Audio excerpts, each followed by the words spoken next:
It's interesting because we know as Bitcoiners that the best time to accept Bitcoin is when the price is down. I mean, at the end of the day, it doesn't really matter, but it's like it's an opportune time to start accepting Bitcoin because in a year, 2-3 years, probably 19 merchants on this street all accepting Bitcoin, from water, like a purified water place, fruit, vegetables.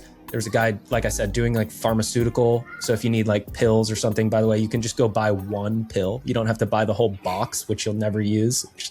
So obvious to do that. But yeah, we have so many regulations here in the West, like, oh, you can't open the package and then sell one pill. It's not for...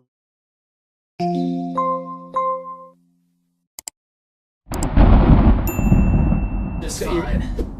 I mean, Kyle, I've never known anyone with so many cameras and GoPros and... It's interesting because we know as Bitcoiners that the best time to accept Bitcoin is when the price is down. I mean, at the end of the day, it doesn't really matter, but it's like it's an opportune time to start accepting Bitcoin because in a year, 2-3 years, you're going to be looking at those $60,000 payments. But yeah, it's a harder sell when it's down. I guess people just like to buy at a higher price. That's my conclusion from it. Like most people just want to pay more for Bitcoin. It's the price you pay, right? Interestingly enough, people are not spending as well. So that's true too. You would say, I've got some, a price going down. I'll try to pay the bill, pay the beer, pay the food, everything, just because it's going down. But they're not spending. But anyway, I just wanted to say hi to Kyle back on the podcast. Great conversation to start things out. I like it. Yeah, great. And thank you guys for having me. I appreciate it. So it's great to have you here. It's me, Lance, of course. We haven't been doing podcasts for the last, I think, few months. But we've been busy, Lance, didn't we? We've been building the Order Moon app, which lately we've been using a lot of AI because we believe in order to to win the hearts of these small business and medium business owners, they need to love the product, and they can start with the things they do on daily basis. Bitcoin is not yet anything on your daily agenda, but if you build a good product that can be used on daily basis, then you start adopting the Bitcoin as well, which is the whole point. What are you guys building? What are you adding to the product or changing since I was there?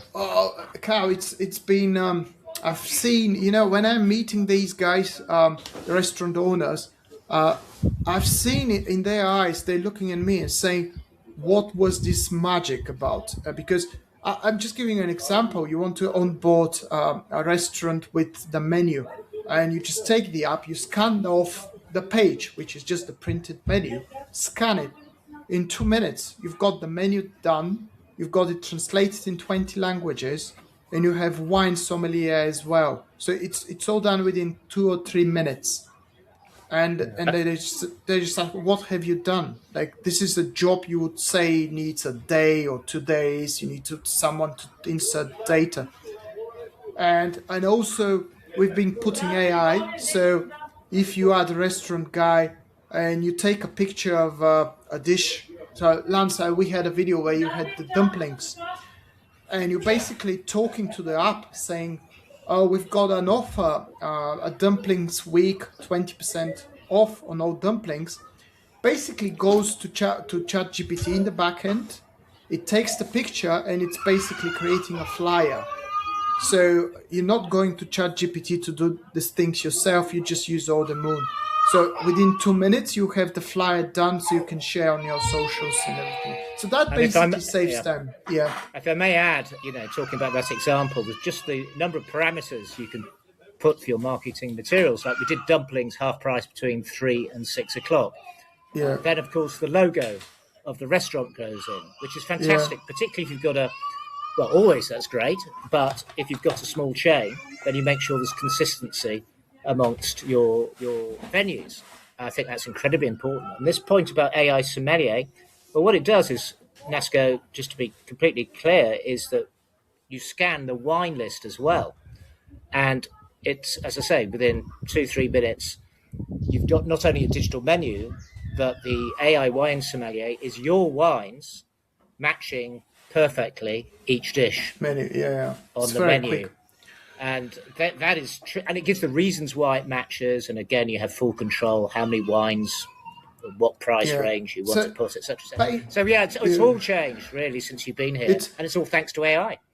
the Wow. bottom line is you need to have a good value to give to these guys to make them Bitcoiners. This is the whole. If they see a value in your product, they say, okay, whatsoever. I still see the Bitcoin logo there. Let's talk about that as well. So, how have you been, Cal? You've been traveling to different destinations, and you've been to Africa as well.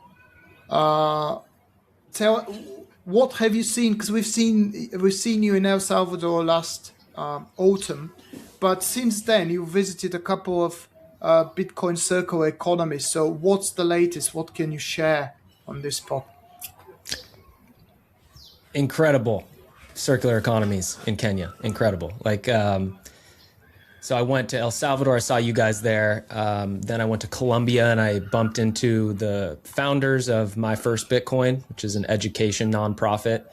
And they actually hired me basically to show the impact that they're having. So I'm making films that are just 100% what I would be making either way. Very much like, I would say, you know, they have some creative control. Obviously, they're the ones paying for it, but Yeah. they've given me a lot of leeway just to tell human stories. And so the first trip was to Kenya. It just like it worked out so well, kind of like Bulgaria, where we didn't really know. With the documentary filmmaking, you don't really know what you're getting into. And so I showed up with zero plans, zero schedule. Like actually all I had was like a couple WhatsApp numbers. And so it was like, I'm there in Nairobi texting people like, let's figure this out. Let's shoot some stuff. What's going on? Kind of twiddling my thumbs.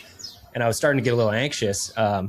And as soon as we kind of got plugged in, there's a guy named Felix, who's just like an orange pill. He's like the plowman of Kenya, I would say, like responsible for more orange pilling than anyone else. And he's stellar human being, goes out of his way to help people, to make sure people can get to meetups and stuff. So his education is not only teaching people about Bitcoin, but it's inspiring them to take action and actually build their own circular economies.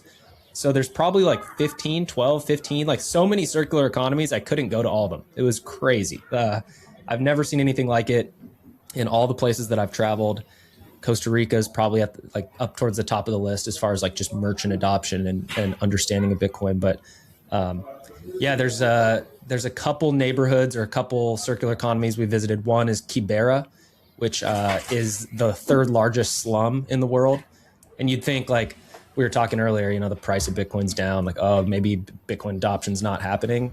It's the exact opposite. Like these guys understand Bitcoin. They went through the education. They are stoked about cheap sats. Like it's just I was thinking like there's going to be all this friction there. Oh, payments aren't going to be real, whatever. And compare it to other places that I've been where a lot of the Bitcoin adoption is driven by like tourists coming in. It's like, oh, if you accept Bitcoin, these foreigners with all this money are going to come give you money. That's an easy sell. I get that. This is completely different. This is literally no tourist, doesn't matter at all. Like take me out of the situation. First of all, I was the only person spending sats there, myself and the other guys. But the circular economy just runs 100%. And there's a few reasons. I don't want to rant too long, but there's a few reasons why I think adoption in Kenya is it's progressed so much. One of them is the fact that they had M-Pesa, which is a digital currency since 2008. They're centralized sort of like digital version of their shilling. And so they're very comfortable with digital money. They all have the M-Pesa on their phones. Every merchant in the country, 99% or something like that, has the ability to accept M-Pesa. And now they have on and off ramps from Bitcoin, non-custodial, non-KYC. They can instantly get into Bitcoin or out of Bitcoin through M-Pesa. So it's basically, it's taken the barriers to entry down to zero, and you just have cheaper fees, less transaction costs, and you control your own money. It's like they just get it. And a lot of the other thing, there's two more things I'd mention is like why it's like happening so much there. One is just the cultural element, like the businesses are close together, the communities are tight knit. A lot of the women are driving the orange pilling. The event we were at was like 40% women, which is unheard of in the Bitcoin space in the West, at least. And secondly, is that a lot of people are underbanked. I've never heard this term, underbanked. It's not unbanked. It's not that you had a bank account and then they took it away, which we hear in the West. It's just that you never even got access to a bank account. Either you didn't have a birth certificate, you just aren't a customer that they want. That's what it comes down to. So there's people, especially in Kibera and other places, that are able to, for the first time, have access to digital money. So it's a security improvement. It's a quality of life improvement. Really, really inspiring. I came home with just this energy of like, man, we're going to win. Let's go. Like, this is super hopeful, but also the reality is there's still a long ways to go as well. So I think you're on mute. Yeah, Land. Yeah.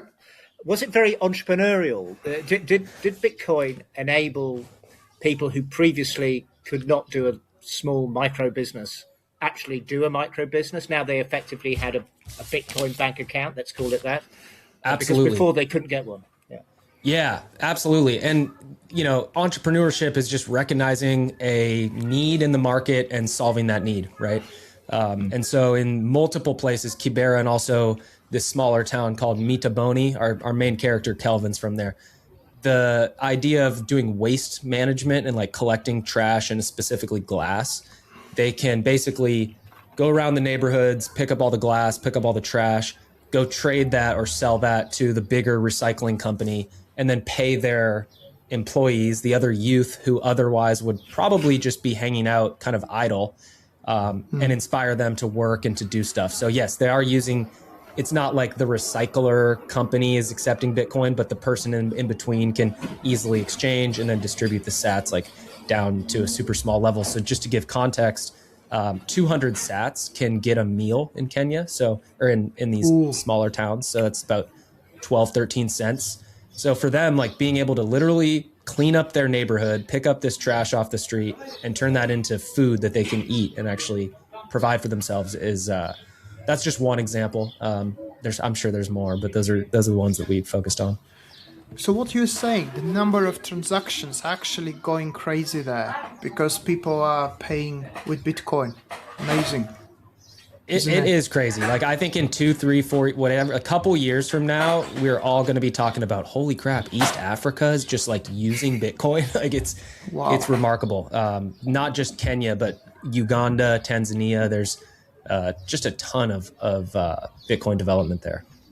I'm going to jump to South Africa for a moment. There was an issue there recently where they did announce they want to ban the payments. I think they're banning self-custody. What was it? So, yeah, something like this was quite concerning because, we know Ikasi is there and what they're building, what Herman and the others are building there. There was, by the way, when we had a session with him, which I do advise everyone who is into the Bitcoin circle economies to watch what Herman is talking about. And there was this concept of sustainability within a Bitcoin circle economy, which was actually the main topic of the Federation of Bitcoin Circle Economies. This is why they did give all the grants. And they say, you know what, it's not just relying on grants, it's about building something which will sustain, which will stay. So in that sense, basically you did answer that the sustainability within the Kibera is already there, one way or another. That's very interesting indeed. And all sorts of services. I mean, what sort of businesses are accepting? Is it the whole range of food and other services, or? Yeah, I mean, in where I live, you go to one store and you get all of your products from there. We call it like a grocery store, like a supermarket, right? You get your pills, like pharmaceutical stuff there, food, like toilet paper, all this stuff. There they have, each business is very specialized, right? And it's imagine the streets are sort of like, there's certain streets that are residential and there's certain streets that are like the market, I guess you could say, like the commerce streets. And so one that comes to mind, the first one we visited is Githurai. Githurai, I don't know how to say it, but probably 19 merchants on this street, all accepting Bitcoin, from water, like a purified water place, fruit, vegetables.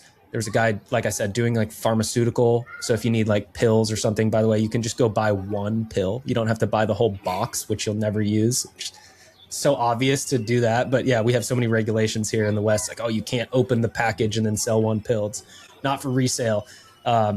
Cyber cafes is something that basically has gone away in the West, right? Like everyone has their own computer, their own printer, all this stuff there. If you want to print something or make photocopies, you can pay with Bitcoin. There's a guy doing that. Just a bunch street vendors, food and stuff like that across the board. Wow. Impressive. How about other places? I mean, what's happening in Africa is we basically, as you said, you can buy a meal for 200 sats. Probably you can buy a pill for 10 sats. Can you? On Lightning.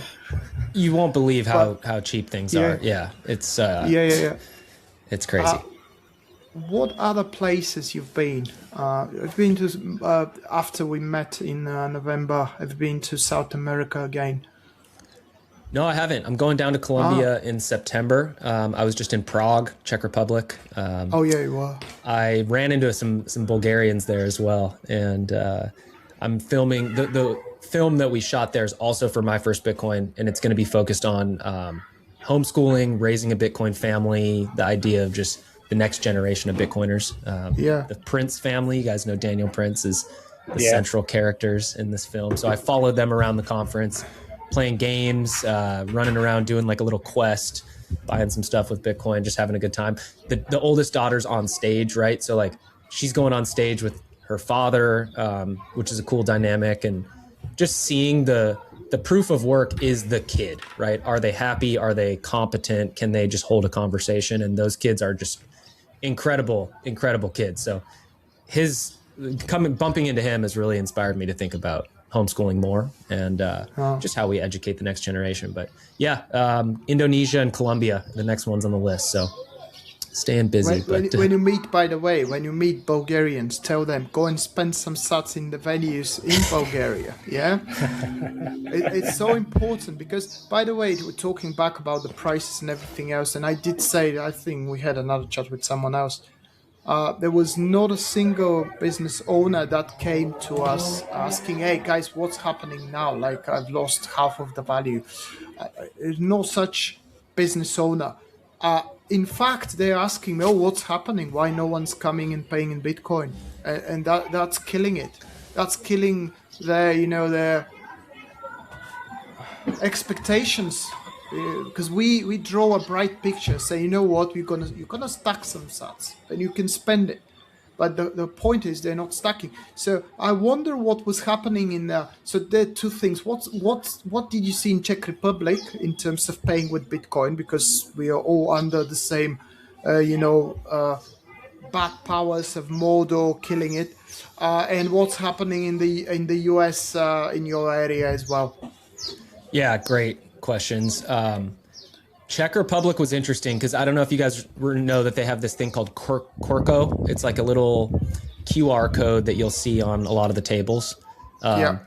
And last year it was possible to pay with Bitcoin through that service. This year it's not. So most of the businesses around, not most, but a lot of restaurants specifically have this functionality, and it was taken away. So I would say, I mean, it seems like it's not developed or progressed much at all. It seems the opposite has happened. It's kind of been stifled. That's just my anecdotal experience, but I really didn't spend much Bitcoin at all in Prague. Went to like this place called Bar 7, which has been accepting Bitcoin since 2013, which is cool. But other than that, it was just fiat payments. There's obviously a good culture there, great people. I like that conference a lot. But as far as like merchant adoption, seems like it was in the gutters for sure. And I mean, I don't know. I think we should talk a little bit about it because it's like, why aren't Bitcoiners spending Bitcoin? They're still going out to eat. We're still living our lives. Like it's at the end of the day, this is my main point I want to get across is like nothing changed by the Bitcoin price going down as far as if you're going to buy something, you're going to buy it either way. You've already made the decision you're going to spend that money. Just spend the Bitcoin, and then just replace it. Yeah. It's no big deal. Support those businesses because if you want to see those businesses exist in 5, 10, 15 years, then it's on us. So I try not to tell people like, go support these businesses like out of the kindness of your heart, like some charity. That's not it at all. It's just you have two options. You're going to spend the money either way. It's in your economic interest to spend the Bitcoin because you want in the future, when Bitcoin's purchasing power is more significant, you want those places to be accepting Bitcoin. So what I'm taking away from you, Nas, is it's not as much about the price. It's more about the quantity of people spending. That's actually like kind of the hiccup here.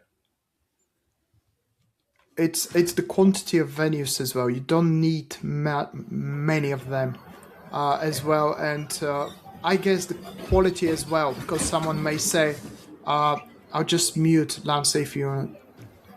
Lance, you're going to say something? Just going to say is that just picking up on your point is, why doesn't it happen? I think the point that Bitcoiners forget is the sheer amount of mental energy it takes for many people to get to the stage where they have a self-custodial wallet where they can use Lightning as if it's fiat. And there's a huge step, number one, to get the coin off the exchange. Yeah? And that's a big task, in my experience, to make people understand. That's number one. Number two, they've got to start now engaging with a hardware wallet. Yeah? Which, after a while they do. And that's where it ends. Starts and ends. The whole idea of going to top up, to have another wallet, like if you're a hot wallet, I like Aqua or anything like that, then, and spending those coins doesn't feel, it's an extra headspace area for many, many people. And I cannot overestimate that point. I've spoken to people. I say, look, it's very simple to spend. You do this, this, and this. Yeah. But it's just like something they feel they don't need to do. Even though you and I think, yes, it's fantastic. It's the magic. I say to people, and we've seen it. I've seen it with a few friends who've actually started using Bitcoin and they love the magic of Lightning. It's like getting over that first step. But to get them to spend some sats is actually quite a challenge. It really is, because they're not spending all day thinking about Bitcoin. It's just something, a very, very small part of their headspace. And if they've managed to get that far to get it on a hardware wallet, then, to go to the next stage really takes some pushing, I think. And that usually means they need to go to a conference or meetups and do all that sort of thing where people start playing with these wallets and Lightning. But I think, in my opinion, from what I've seen, this is the real barrier why people are not doing it. I mean, of course, there's those who know how to do it, who can't be bothered to buy more coin and feel the price is down. Why would I spend it? For sure, that's an element. But there aren't many new people coming in, it seems, to actually spend the money. Yeah, they'll come. I guess price will go up again. So, we did say about sustainability. So it looks like Africa and the places you've been, Kyle, they have no problems with the sustainability. You have the unbanked being there, so they have no other options. So it's pretty much sustainable by design for the unbanked. They have no other options.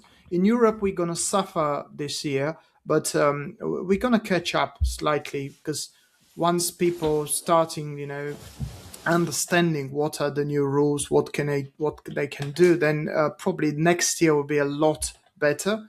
So what's happening in the States after all these merchants turned on their Square Bitcoin thing? That's the second part of your question I didn't get to. Before I say what I'll say something about that is it is a game changer for me, but kind of connecting it to what Lance is talking about. We are so in it in the Bitcoin world. Like I forget how much like we live and breathe and use Bitcoin. We go to events. We think about it all the time. You guys are building a business on Bitcoin. So am I. We are the unique subset of Bitcoin users. And that's just the reality. I think, I mean, one thing I'll say about like, I'm kind of jumping all over the place. I'm sorry. But on the Kenya front, like they don't have hardware wallets. So like we think like, okay, we have to go from the exchange to the hardware wallet and then we have to top up the Lightning wallet. It's really not, actually that middle step is not necessary. Because if you have, let's say, a couple $100s of Bitcoin or less, it doesn't make sense to spend $100 on a hardware wallet, or 200, right? So they just, it's the government element, the regulation element limiting in the West specifically the movement of Bitcoin, the on and off ramps. That's how they control Bitcoin. They can't control the actual protocol, obviously. So they do it by squeezing us on both sides. So I don't know. I earn Bitcoin. So for me, it's so easy to spend because it's like, oh, I earned this. It's on a Lightning wallet. I'll literally, someone will send me a payment on Lightning. I'll just keep some Lightning Bitcoin on my phone and just spend it because I do it, at least like, I don't know, probably every home when I'm here, less, but when I travel at least once a month, probably, when I'm traveling, I'm using Bitcoin a lot. The Square merchant thing is interesting, Nasco, because I had a complete shift of perspective on this. I was like very hardcore thinking if the merchant doesn't accept Bitcoin and store Bitcoin, like the Indian guy from the restaurant that we went to, he's talking about, he's stacking, he's got his cold wallet, he's locked in.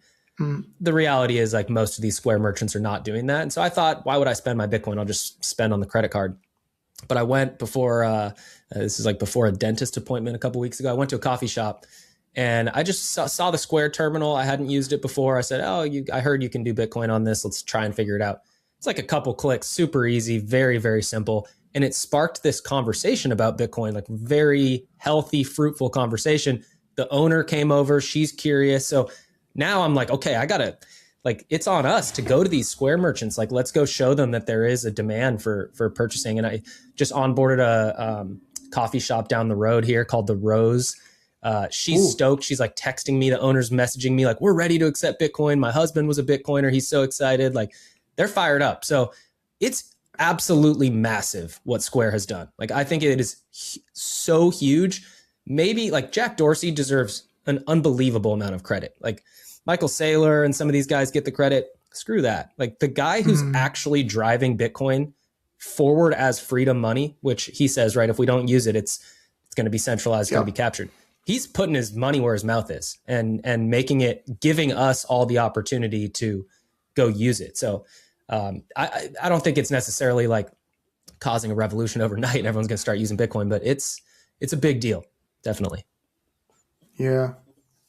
So you're basically saying this cafe place where you've been, so they are now switching, because you need to turn this on your Square, don't you? So when you go and ask and say, oh, what's that? What should I do? And they turn it on and then you can pay. Yeah, they didn't even have to turn anything on. I think it's just you need the most updated software. Like you basically, if you haven't updated the software in a while, it might not be ready. What you do need to turn on is actually storing the Bitcoin. You need to have, I guess, I actually don't know. You need probably some Lightning wallet or something to connect so that you're not just automatically converting to fiat, because that's the default is like you accept Bitcoin, but it just all ends up in fiat anyways. Okay, but these guys, these owners now should actually have a Lightning wallet just to make sure it goes into their wallet rather than getting converted. Yeah, I believe so. Yeah, it's exciting. We're building over here in Seattle, like largely inspired by my experience last year in Bulgaria. I came home and I was just like, man, what are we doing? We gotta take some action. There's all these Bitcoiners and we just all live our lives and don't connect and don't build. Yeah. So we've been doing it. Had our first merchant event called the Bazaar, Seattle Bitcoin Bazaar. So it's like a casual, we got a community center room and did some presentations, did like a little market together, bunch of people using Bitcoin for the first time. Had a barbecue here the other night at my place. Yeah, just trying to do stuff, and even in the bear market, it's time to build, as they say. Yeah, absolutely. 100%. 100%. Right. Wow. Actually, I must credit you, Kyle. I remember a conversation we had in Burgas where you said, yes, I've got lots going on next year, talking about 2026 and be earning some cash. And I hope it's a bear market so I can stack sats at a cheaper price. And your wish came true. I sure did get my wish, yes. And just to like kind of jump off, is like, think about all those expenditures that we had for the film last year. we were thinking, oh, Bitcoin's going way higher. We're spending all this Bitcoin at 100, 110,000. Boy, it cuts both ways. Like, how great is it that we funded this whole trip, raised money from the community, funded the whole trip, and now Bitcoin's down. It's like, it's good that we spent that Bitcoin. Obviously, I hate to take, something from the merchants that we used, but we exchanged value at that time. And when Bitcoin went down, it's like, okay, well, I guess we won on that trade, you could say. Not, like, again, I feel like I'm just, it doesn't even matter what I'm saying, but sometimes when you think about it, you're like, okay, like that's reaffirming that we should just use Bitcoin as money, because no one knows, is the price going up or down? I think the 4-year cycle will break at some point. Currently it hasn't. But yeah. Yeah, we'll see. I think we need to become immune to the price, and then it is money. Yeah. I think the more you use it at every single price point, then you just stop thinking of it as anything other than money. I think that's the stage. So I think the frequency of use is the key to the sort of mental adjustment in the brain we need to do to really support the network. But yeah, I agree about Jack Dorsey totally. I mean, he's absolutely been a legend. And maybe if they introduce a de minimis exemption for capital gains tax, that'll give it a boost in the US. Well, we'll see. Yeah, I guess. Probably. Yeah, it's just like, what did we learn from the last bull market, right? In the U.S. specifically, it was everyone was talking about strategic reserve, Trump pumping our bags, all this stuff. Like, we're literally at a lower price today than before all that started. So all that energy that Bitcoiners expended talking about this, for what, right? It's just like, okay, let's at least not do that again, guys. Like, so yeah, it's unfortunate, but no, I think, you can't fight human nature, right? You got to kind of accept that people are going to do what they're going to do. But yeah, I think the bet is still, like, I'm still as bullish as ever, but that's because I've been in Bitcoin for a minute. I've seen a bear market. I think a lot of people that are new, a lot of people got in last bull market. The other big thing was loans, lending, all these products were super popular. Everyone takes out a loan at 110, 120. Now the loan's in the shitter. You're not feeling very good about that. There's a lot of factors, I think, that are hurting us right now. I agree. Good. But yeah, tell me, I want to ask you guys, what's up with the MiCA regulations? Like, I've heard about it. I feel like it's quite dystopian, or it's quite like a serious sort of regulation that's going to impact almost all businesses in Bitcoin. Well, it has done, and you saw that in Prague, because basically any transaction where fiat is swapped to a crypto, including Bitcoin, now falls under MiCA regulations. So, in short, like all regulations, it ends up reducing competition. It costs over €1 million to get the license. It should be less, but still a lot. It's not a million. I listened to a podcast with the Relay people, and it cost them a couple of million. Wow. Just extraordinary effort. So Julian Ligner, is it, of Relay, he was on a podcast. Forgive me, I can't remember which one. And he was explaining the process. And I think there's only about 100 companies now in Europe who've got it, maybe less. But it's really, some people have just given up because of those regulations.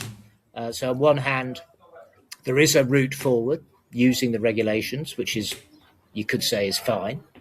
On the other hand, self-custodial, using as it was meant to peer-to-peer cash, is more relevant than ever before because of those regulations. Great point. There's a lot to think about, but it's a pain in the ass for many businesses, and it means you have to, if you're doing any swap, you have to use someone who's fully MiCA licensed and part of those regulations. So and as you were saying something. This is why, if you based all your strategy to get all the merchants accepting Bitcoin and to tell them no worries at all, we're going to swap it for you, then 100% of them will give up at the end of the day. Because they say, okay, you said you're going to swap, and that you didn't even start thinking, what's this? What I'm going to use it? Why should I keep it? whatever. I mean, it's just, yeah, you keep swapping. It's just the marketing. It's nothing else. And the day the Mika comes, everyone stops. And that's probably what happened in Czech Republic. So you better start small number of places that get the whole point, get the idea, start from self-custody from the very beginning, and this is how you make sure these people are going to stay. Because the other problem coming probably next year, Lance, it's this, if you are paying, I'm just going to mute you because there's Bitcoin party kids going all on around over there. you. Oh, yeah, it's going crazy. Was the other regulations that will make you you need to have KYC on all payments above 1,000 euros. So that's coming, and I guess the different member state countries, they will also say, like it did happen in Slovenia, because this is what the Slovenian guy said. Even if you pay your coffee, you need to have KYC. Not because the EU told you so, because the local retards running the country say, oh, we're going to have the KYC on every Bitcoin payment everywhere, even though it's a coffee.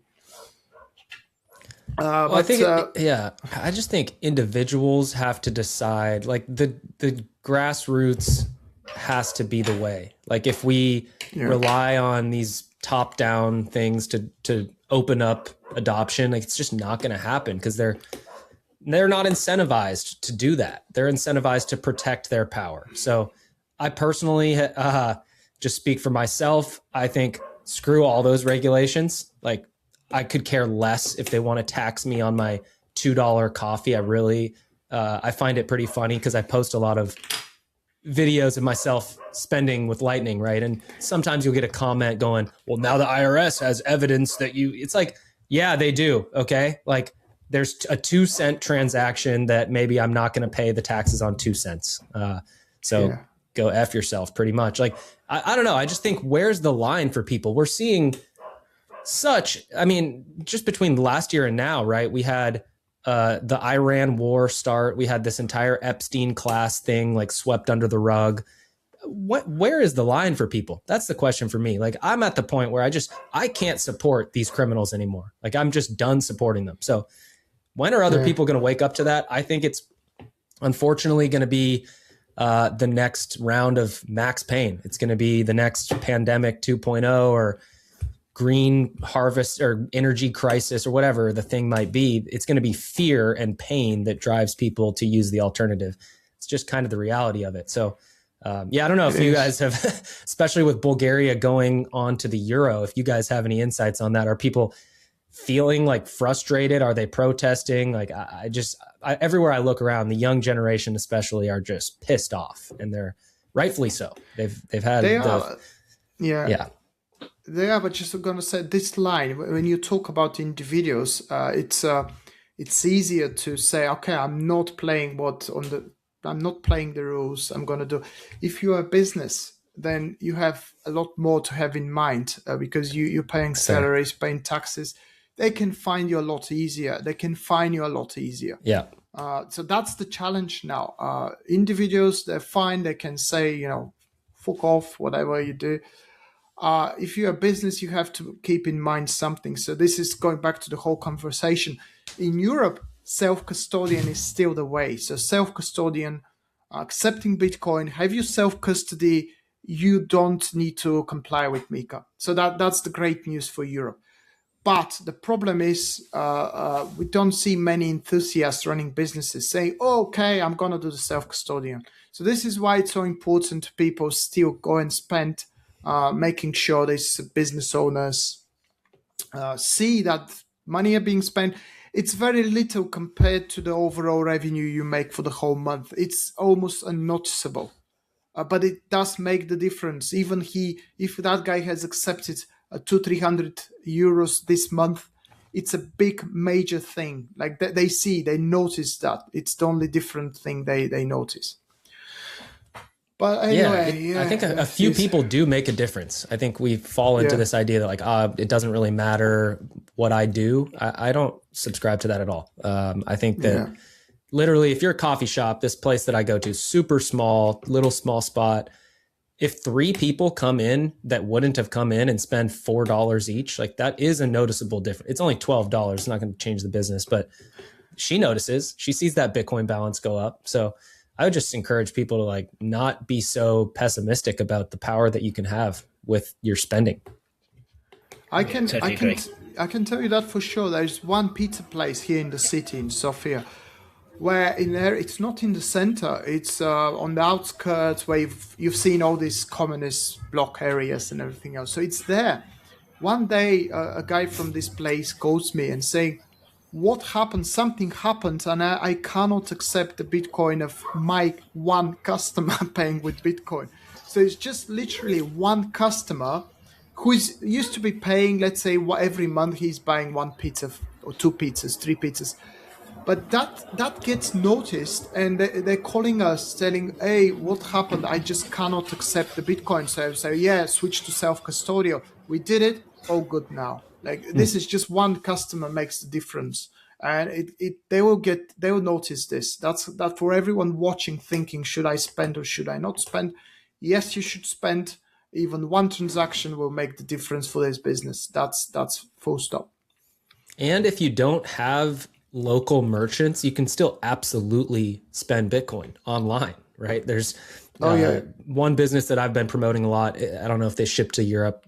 They told me that they did, but then they had a bunch of import fees and issues with shipping. But Born to be Free, Tallow products. I'm just like such a fan of these guys. They're hardcore Bitcoiners. And if you've never spent Bitcoin before, you can literally go to their website and do it right now. So there's no reason not to do it, I guess. Even you don't have to travel, because I find myself, the only time I spend Bitcoin is when I travel.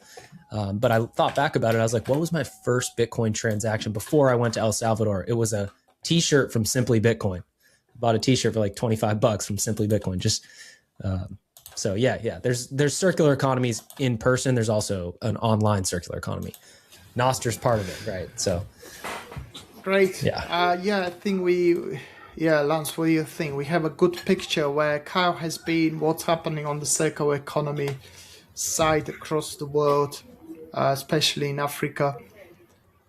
Yeah, I think the takeaway is there's a lot happening still. The time for building is now. It's a message for everyone to do their building or play their parts, spend some sats wherever you can, and that's all for the greater good and for encouraging others to become involved. It's absolutely the message, and I think there's so much more we can all do when we really think about it, and go to a meetup as Kyle has arranged clearly, or got involved in his local area.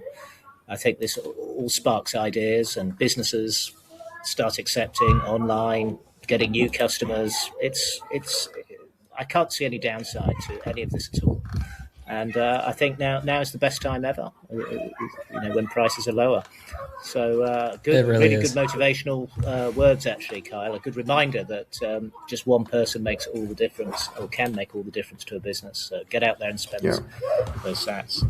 Yeah, I'll say a couple things. One is that I think it's, we look online, the sentiment is down, Bitcoin's not doing well from a price standpoint. I see it as my responsibility, being one of, I'm so lucky I get to go to these places and actually see what's happening. And it is so bullish, so optimistic. The number go up technology that really matters is businesses and people using Bitcoin. And that is going up and to the right, no doubt about it. The price, actually, it doesn't matter at all. It's totally normal that it goes down. I get people asking me, why is Bitcoin's price down? It's like, dude, look at the previous cycles. They're all way bigger dips than what we've experienced now. And so, I guess there's this, we also, like with influencers and podcasters kind of stepping back and focusing on digital credit and all this stuff. I see it as an immense opportunity for the real builders to step forward, to take that torch that the previous OGs lit and brought to 2026. So now it's our time to keep moving it forward. So, that's all I'll say about that. And looking forward to seeing what happens in the future. I'm hoping to finish the film from Bulgaria and come show it at the conference in Sofia. That's my goal. I'm heading just straight into it right now, just working on it. But Yeah, Cool. no. Do we have a date for the conference in Sofia? No. No, we don't. Not a yet. date yet. No. I don't even know if it's going to happen, but at least I'm in my not sure. mind, having a deadline helps. But Rado reached out to me. Reached out to me. He's looking for some big names to come. He's like, "Do you know Saifedean?" I'm like, dude, I don't know Saifedean. Don't know if I have that type of pull, but yeah, we'll keep an eye out. And yeah, the other thing I recently went to is Camp Nakamoto. I don't know if you guys saw me posting about that. I'll be posting more about it, but that's the direction I think Bitcoin events, just in my biased perspective, need to go, is less conference, more nature, small, like good conversations, just playing games, being outside. I think that's helps us keep perspective, and it's not all about making money and extracting. And I guess, one last little thing I'll say is like, what I'm seeing a lot right now is the conditioning from the fiat world infiltrating or like making its way into Bitcoin. And it's like all in our heads. Like we have such strong programming from our entire lives that we bring those, I would argue, bad habits or mentalities into Bitcoin. And if Bitcoin really is what it is, if it's a global free market, 8 billion people in service of 8 billion people, we do need to shed that fiat conditioning. So I don't know a good example without like throwing shade on somebody, but like just the idea of like, let's say you go to a conference, you go to a Bitcoin conference, the way the community and the culture works is it's not like fiat where you go, you've got your business card, you're walking around, you've got, the exact people you want to meet, you've done the research ahead of time. Those are the high value networking opportunities. Like all that is so fiat, it's unbelievable. The best connections, the best conversations, honestly, the best like professional opportunities come from when you're just taking a leak in the bathroom, the guy next to you start chatting, whatever. That's just, I don't know if that actually happened, but then you actually connect with them on a human level. And that's, I think, my final words of encouragement is like, just it cheer on the people around you that are successful. Like when you guys succeed, I succeed. When my buddy Brandon Keys succeeds, these guys from Daily, like it doesn't matter. We're all winning together. We're all on the same team. So this divide and conquer mentality, or this divide and conquer strategy that is just used time and time again against us, is actively being deployed against Bitcoiners. I think it's going to increase, and we need to come together, not be divided. I think it's a very good message. Yeah, very good. Okay.